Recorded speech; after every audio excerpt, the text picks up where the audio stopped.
Welcome, welcome, welcome. Welcome to Tech Unbound by Tenalytics. So, here we have conversations about the future of tech, people's careers, transitioning into tech, where they currently are, where they have been, where they are going to in their various tech journeys. And we bring to you some of the most interesting stories when it comes to people's transitions into tech, navigating the tech world, managing finance in the tech world as well. So today we have an amazing session planned. We have an amazing guest who we actually reached out to and we've had conversations with and we've observed her incredible tech journey, and it is absolutely one to write home about. And it's just an amazing pleasure to have her on our podcast today. So today we'll be talking with Favour Ibude. Hi, Hi. Favour. Hi. How you doing? Nice to be here. Thank you. Oh, it feels amazing to have you here. I know this has been, a journey to get you to this place. So we definitely appreciate you making it time and joining us. So it's an absolute pleasure. Thank How you. you doing? How has your week been like? It's been a very busy one actually. So I currently have my community, and right now we are at the early stage, so just trying to put things in order. So yeah, that's where I'm currently at. Oh wow, that's Yeah. incredible. I mean, you're excited for you regarding your community. That's an interesting thing that you're up to. So, guys, like I mentioned, Favour is a big deal, okay? She's a big deal, and we're absolutely excited to have her here. Okay, let's go ahead. Let's talk about it. How has your tech journey been like? How did we get to this point in your tech journey? Okay, so I actually started, I did my undergrad in computer science. So that was how it actually started. Yeah, I did my undergrad, and, from early on, I already knew along the line that, this is where I want to be. I really want to, transition. Not transition, I really wanted to start my career in data, but school does not really give you the enough practical skills you need. So what I did during my time was, during the summer break, I ensured that I was enrolling at training institutes to learn Java, SQL, PHP, just to like get my hands on experience and build my portfolio gradually. And after graduation, I got my first job as a software developer. Yeah, it wasn't data science at that point, but it gave me like a strong foundation in programming, problem solving, building real products. And honestly, that foundation really made the transition into data science and machine learning really smooth for me. Oh wow, that's quite interesting. So Yeah. you getting your break with software engineering made your journey into data easy. Wow, that's quite interesting. We have interesting. You really went to the top quite fast. That's exciting. Okay, so many people normally have a problem when it comes to taking the first step, and I love what you shared regarding your first step, which is the software engineer. So let's talk about that more. How that's really, especially a little bit more about how that first step helped your journey. Okay, so the first step actually, like I would say, there's no straight route to this, right? All you need to do is to start something, right? So the first step, like I said, it was I had to start somewhere. I had to look at different tech career paths, and I had to like figure out the one that would actually make my transition smoother, and that was software development for me, right? So it actually takes time. You need to do your research, you need to put in the time and effort to do quite a number of research just to see where you fit, especially if you have like you're already aware of your long-term goals. Yes. It makes a whole lot of sense, and that's quite exciting. That's actually quite exciting. So Now, when it comes to choosing a path, you had a path that intrigued you. You entered software engineering and then you made that decision to also enter data. So, what really navigated you making that choice to choose that path? So it was actually interest and love for it because while in school during my first year, my second year, I was still at that stage of exploring. I haven't really decided what I wanted, and it was during my third year. We had a particular course called artificial intelligence. That was what actually ignites my passion for it, and instantly I told myself this is the path I'm going to take no matter what. And after graduation, at that time the job market wasn't really booming yet. There weren't really much data science roles at that point, right? So yes, I had to stay at that the path where I know that, like I said, going to make my transition smoother. Yeah. All right. Okay, that's quite interesting. I love what you shared. Now, looking at it from the angle of skill building, you know, when one, for something quite technical like transitioning to tech, you can't just, I was doing this, I need to do this. Even with your transition, there was some form of foundation that you had to build on from. And I believe there were some skills that also, you carried along with you in that transition into data.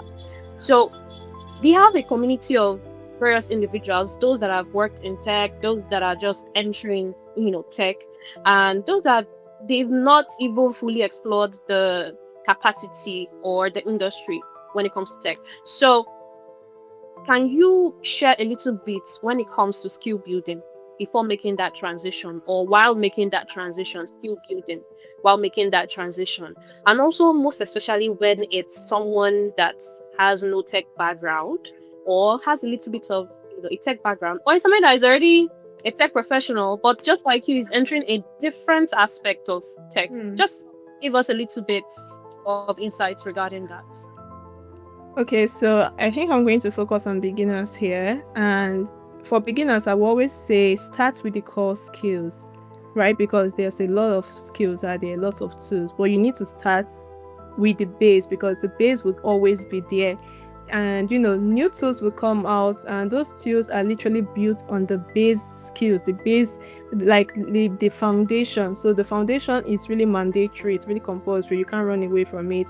So if you're a beginner, you're starting out, wherever you are in the career path, if you want to transition or you want to become a data analyst, a data scientist, any part in the data space, right, start with what is actually required for you. So Python is a go-to. You can't even escape that, right?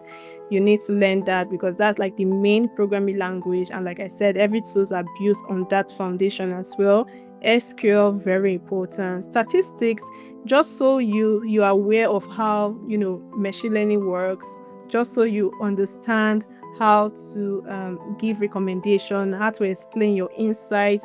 And one very important thing you also need to learn is version control, because while we are discussing about the tools that you need, we also need to talk about the platform and also the tool you need in order to collaborate with other professionals, and that's GitHub version control tools for easy collaboration. So I would say as a beginner, those are like the core foundation you actually need to build on, and gradually along the line, when you start gaining that confidence, then you can layer it with more tools as well. Yeah. Okay, that's incredible. I love what you shared regarding that, especially when it comes to tools that one would need, especially when making transitions. You mentioned some of them that is relevant for people that are into analytics. Thank you so much for that.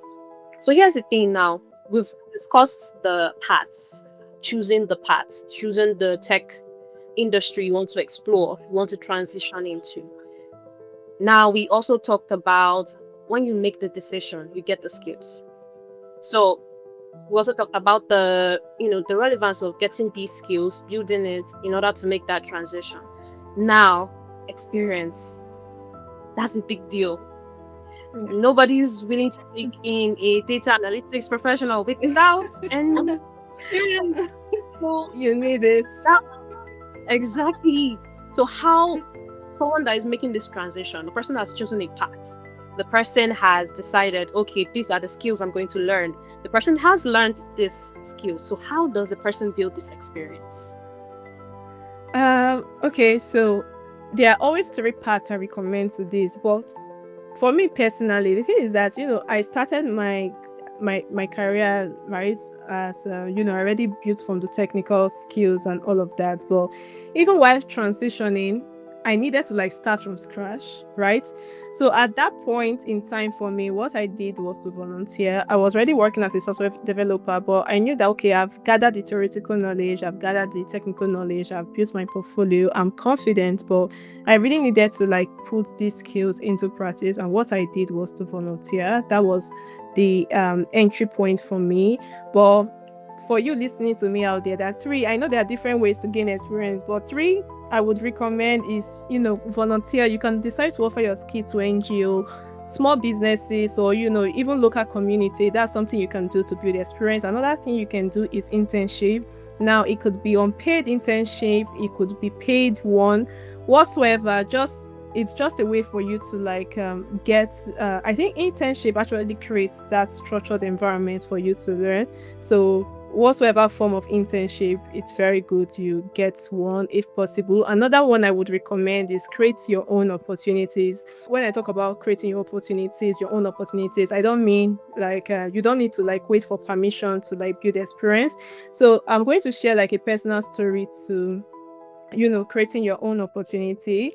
So I had a friend, right, who learned the skills, the technical skills. She has gotten to that point where she has now built the confidence, but getting that job, it wasn't forthcoming. So what did she do? She literally just walked into a small supermarket in an area. She pitched the idea, right? She told the supervisor, this is what I can do. I can analyze your sales data. I can help you build your dashboard. I can help you with customer behavior segmentation. And that's what she actually did. She worked with them for free for a month. They saw the value and, they hired her. And that was literally her first official role. So you can do the same. If the job are not forthcoming, you can pitch to local supermarkets, and you need to be aware that, the data is no longer a trend, right? It is no longer a trend. It's life, it's reality, it's something that is here for life, right? And while it's we're trying to like see how to work in the white collar, big collar and organization company, we should also be aware that the smaller businesses, they are literally gathering data, and any way you can see or any way you can offer your expertise, it's also good because you're also creating awareness that okay, there's something you can do with your data. So you can pitch your ideas to local supermarkets, to salons, small business. Just use your skills to solve real problem, and by doing that, you're creating credibility, and that opens opportunities for you. Wow, I love what you said, and I love your friend's audacity. Yeah. Yeah, very. Yeah, we all need to have audacity, honestly. Seriously. Okay, wow, that's actually quite a journey. But at the end of the day, she got a job, she got the experience that she needs to put in her resume. That's like a double win for her, actually. So, guys, we definitely need to like have audacity on so many levels. Yes. Okay, so working with this as a journey, you choose a path. You've made your decision on what technical skill you want to explore, then you get the actual skills. You decide to pursue some form of experience, maybe doing projects that you can put on your CV, or pitching yourself, just like you mentioned, pitching yourself to like local businesses, family and friends businesses that you can easily work with and also put on your CV. Now that's a journey.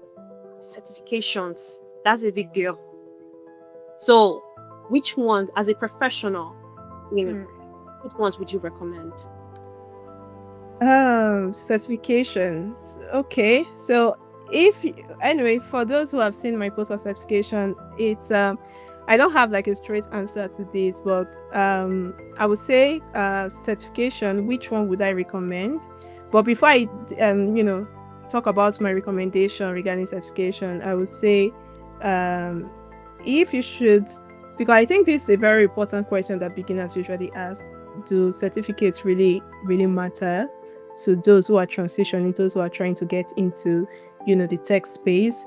I would say yes and no. Yes, because certificates actually give you a structure. So when you're starting out, it's easy to feel lost or overwhelmed because there's a lot of things you're trying to like figure out on your own. So having that structured curriculum really helps you to stay focused and motivated. Then the other reason why I would say no is because certification by themselves won't land you a job. That's something that everyone should be aware of. Certification, gathering the certification will not land you the job. So what matters most is, trying to apply what you've learned and and packaging it with the certification. That is what you need, and not just relying on certification. So if you're new, I would say find a program that actually provides like a clear roadmap that helps you to like build projects, not theory right now, because I'm sure you've learned the theory, right? So you need to find a clear roadmap that will help you build, real projects. And once you've gotten that foundation, focus on applying those skills in real scenario. So yes, that's what I would say. All right, I love the honesty. I mean, as much as we want to transition and get the certifications to, put us in the room, but then you still have to prove that you actually know what you're doing. You still have to actually do the work. So, yeah, thank you so much for that. So, there's something you mentioned earlier on. I want us to touch a little bit on it. That's your community. And you have a lot of tech professionals in your community that, you're working with them, you're Yeah. building it. Incredible. How has that been for you? Yeah, it's been great actually. Like I always say, community is everything because no man is an island, right? You can be transitioning into this data part and you want to be a self loner. It's going to get frustrating for you, and at some point you might, be in that stage where you just feel like giving up. And this the things that when I started, my transition, I didn't really have the kind of supportive community that actually exists now. There were groups, right? There were groups, there were community, but they were not really focused on beginners or people trying to transition into tech. So that's the reason why I actually had to like start my data living, because it has been something I just felt it's a gap that actually needed that bridge, right, to create a space for everybody in the tech, in the data space, right, for connection, for visibility, for support, for accountability. And being in that community actually keeps you accountable when you're around or you're surrounded by people that are working the same path, on the same journey with you. It really helps you to be accountable. You don't feel alone, right? Because most people will say, I feel frustrated, I feel alone. But being in an environment where you have your people, you're not going to have that feeling, right? Because you have like a supportive environment. Yeah, you have people to ask questions, share your struggles, celebrate your wins. So yes, the community is actually a great one and great place to be. Oh, that's exciting. I'm Yeah. very, very excited about the community that you're building. And just like you mentioned, there is in some ways a lack of community in the tech industry. Mhm. And a lot of people are trying to tap in there and build community just like you are, and that's really incredible. So Yeah. I absolutely love that. And I'm excited, for you regarding. Yeah. Thank you. Okay, what are some of the challenges that you actually faced in your transition? Transitioning from software engineering to data. Oh. That's a big deal. That Yeah. is a big deal. And Yeah. you mentioned and you mentioned that like you didn't really have the community, that you're building at the moment. So how was that journey for you? Okay, so community was just one of it, right? But I think one big challenge that I actually had at that point was more about having like a clear picture of what the job really looked like. Because everywhere data science, I'm a data analyst, I'm a data scientist. Yes, you're learning the skills, you're learning the theory, you're learning everything that is required of you to be in that part, right? But before actually getting that real experience, the challenge of trying to like figure out like, okay, how does it really feels like to work in, in every industry. So that was something that I felt was, lacking for me at that point, because I would go on YouTube and, I would search a day in the life of a data scientist, and most videos that usually shows up are, people drinking coffee, going for a walk, tapping on their phone for 5 minutes. And at the end of the day, you're expecting to see like how it really feels like, how people talk to stakeholders, how they pick the right model, how they manage projects at scale, but you're not seeing all of that, and you're just left trying to figure out, okay, how is the reality like, right? So that authenticity really makes transition harder even for beginners. Yeah, so I would say that was actually one of the major challenge for me here. Okay, I mean, that's a big deal. I mean, everybody are doing content right now, so I'm not against it, but I mean, what you said was a very, very big deal, because Yeah. you look at it from the aspect of, as much as I want to make it look aesthetically pleasing to be in this industry, great, Mm. but there are other aspects of it that I need to know as well in order to Exactly. try pay.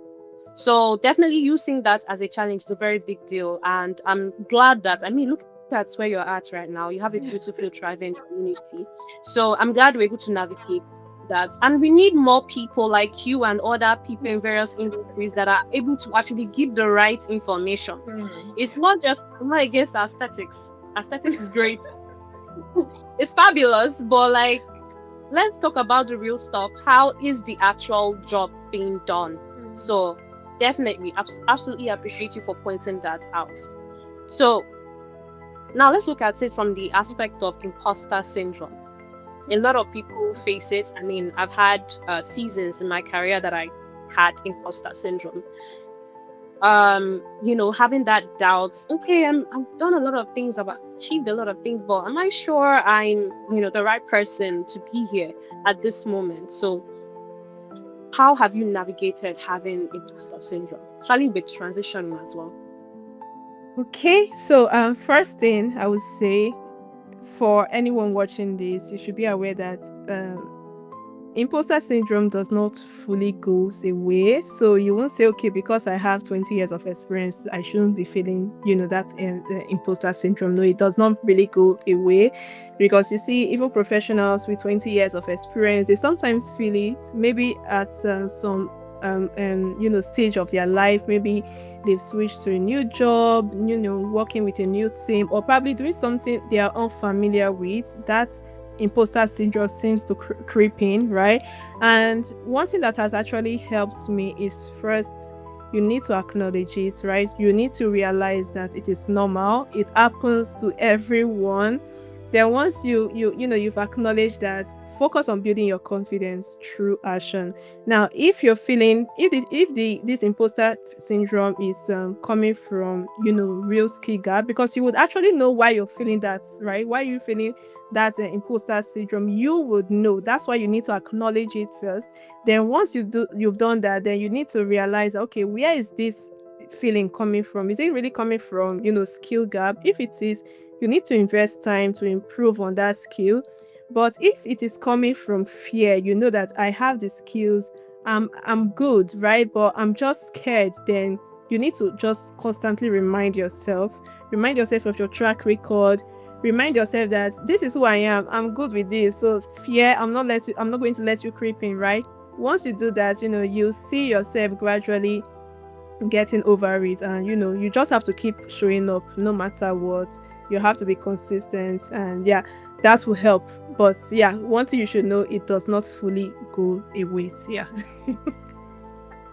Okay, I mean, what more can I say? That's fabulous, honestly.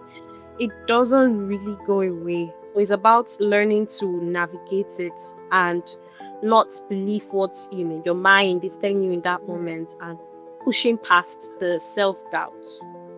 At the end of the day, the person is in that seat, at that moment, because they did some actions, they made some decisions, they have some skills that got them to that place. So that makes a lot of sense. Thank you so much for sharing that. Okay, so machine learning is an interesting field. So can you give us a little bit of insight regarding somebody that is learning machine learning and somebody that's actually doing it in an actual organization? Mm. Okay, so learning machine learning and doing machine learning, I think I'll think of it as pre and post. So when you're learning machine learning, it's very controlled, right? You're building models in Jupyter Notebook, you're experimenting with data sets, and you're usually working with clean or probably maybe like toy data sets. You're focusing on accuracy metrics, right? So you're usually in that controlled environment while learning. But doing the machine learning right now in a real organization, it's totally different because you have to work with, imperfect data set. Your models have to integrate with existing system. And trust me, that's a pain, right? Because you're not just building for Jupyter Notebook alone. You need to like think about existing system, existing structures that have been there. So how can you integrate this? You need to also think about scalability, you need to think about reliability, you also need to think about latency, and most importantly, you're solving business problem, right? So you're not just building for fun anymore, you're solving business problem, you're not building for just building sake. So it's I would say it's less about can I build a model and more about can I build a solution that works at scale, that is reliable and also delivers impact. Okay, I mean, thank you so much for sharing that. That's incredible actually. So it's from doing the actual thing, like you mentioned, in a controlled environment and doing the real work with actual data sets. And yeah, that's a Yeah. tricky thing. One has to be careful. Yeah, okay. So thank you so much for sharing that. Okay. Any advice for somebody that is Mm. interested in transitioning just like you did? Now you had a tech background. So also look at it from the aspect of somebody that is just like you mentioned, a beginner, somebody that is just entering, person does not have any tech background, no prior knowledge, just wants to transition. Any advice for them? Okay, so I will say fear is actually one of the challenge most people face, and I will tell you that no one is born technical, right? I wasn't born Yes. technical when I started, right? So what made the difference for me was consistency. So every day I was showing up, I was learning new things, and I was building gradually while I learned.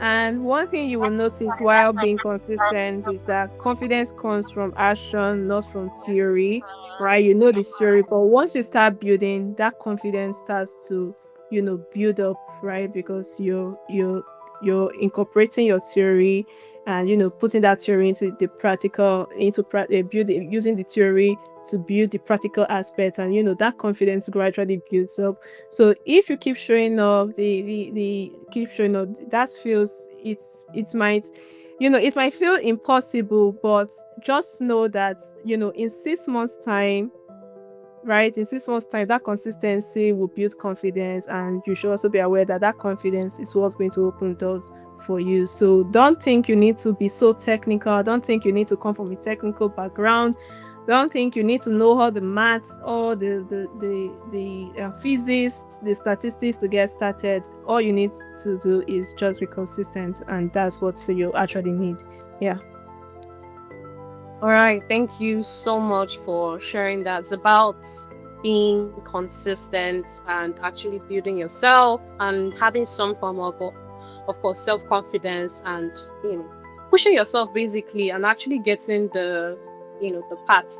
So we started off with a very unique journey, which is for people breaking into tech. We're talking about how to help them transition into a tech career, without prior experience. So we talked about choosing a path. You mentioned the path when you had to make the decision to transition from software engineering into data. Then we talked about after choosing your path, you actually have to get the skills, actually. Look at getting the skills. also build some form of experience. And after experience, you can now look into moving on, getting the certifications, and also knowing that certifications are not just what will get you the job. You actually have to know what you're doing. You actually have to show that you've done something. And just like your friend, person has to have audacity. Yeah, exactly. Okay, so before we end this amazing session, because you've shared so much knowledge, and I love the fact that you shared your knowledge from a place of I've done it. So I'm not telling you things that I've not done, things that I've not experienced. So that's very, very beautiful. So, what is one thing you wish you knew earlier in your journey? Hmm. Okay, so I would say this was something it has always been something I knew, but reality doesn't really hit you until you're in that place. And I would say learning never ends, right? So tech, one thing you should know for those who are trying to transition into tech, no matter the field, as long as it's tech, you need to realize that tech is not static, right? So yeah, in some other field, the fundamental stays the same for decades, right? But in tech, things are always evolving. You say that there are new features to Python. You need to learn. There's a bug fix. You need to read to understand what are the changes. There are new libraries. There are new framework. There are literally new things of doing things, new ways of doing things. So learning never ends. And at first, like I said, it always feels overwhelming trying to figure out what you need to learn, what you need to do. But for me personally, I see it as exciting because there are new things, new strategy, and the faster you accept that you will always be a student, the faster you would grow. And that's something that helps most professionals. When I'm speaking to professionals, people who have been in the career path for a very long time, they will tell me the fastest way to grow is always think like a student, right? That's one way to really grow. And it is not really about trying to know everything. It's about staying adaptable. You have to just have that mindset that I need to evolve, and that's what actually keeps you relevant in this field. Okay, wow, thank you so much for sharing that. I love what you said. Like, we never truly stop being students because there's a new tool, there's a new technology you need to explore, there's a new way of doing things you need to explore. So I absolutely love what you said because the moment you stop at this is what I know, this is what I'm working with, you limit yourself. So yeah, so thank you so much for sharing that. Before we end our session, because it's been fun, before we end it, tell me about your community. Okay, so data living, it's data living, right? And this idea has literally been there for a very long time, right? For over 3 years, right? And I started initially, I started with WhatsApp, right? That was how I started the community, but it wasn't really giving me the feel of a community I want because it felt like broadcast messages. So I had to move from WhatsApp to Telegram, and that still wasn't giving me the feel I wanted. So I just had to take a pause. At that point, I did research. I went online to do research. What platform is actually great for community as such, and that was when I discovered Discord. I always knew Discord was there, but yeah, I really had to do research, and I realized that okay, Discord is a platform I need. So yes, Data Living is on Discord. Data Living is a community, it's a global community for AI and data professional. Wherever you are in the career path, if you're a beginner, you're trying to transition into the data space, you're a professional as well, you're an expert who wants to give back, who who wish to mentor others as well. Yeah, it's basically for everyone. The our four pillars of data living is for support, which is one of the major challenge, right? Beginners face having that supportive environment. It's also for visibility so that people know you, people know what you're doing, people know what you're open to.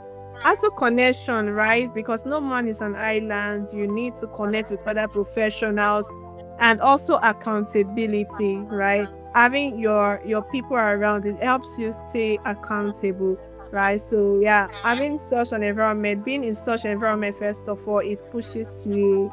And I'm just glad that, all my the individuals that are in that community are starting to feel, the impact. Yeah, I'm really grateful for that.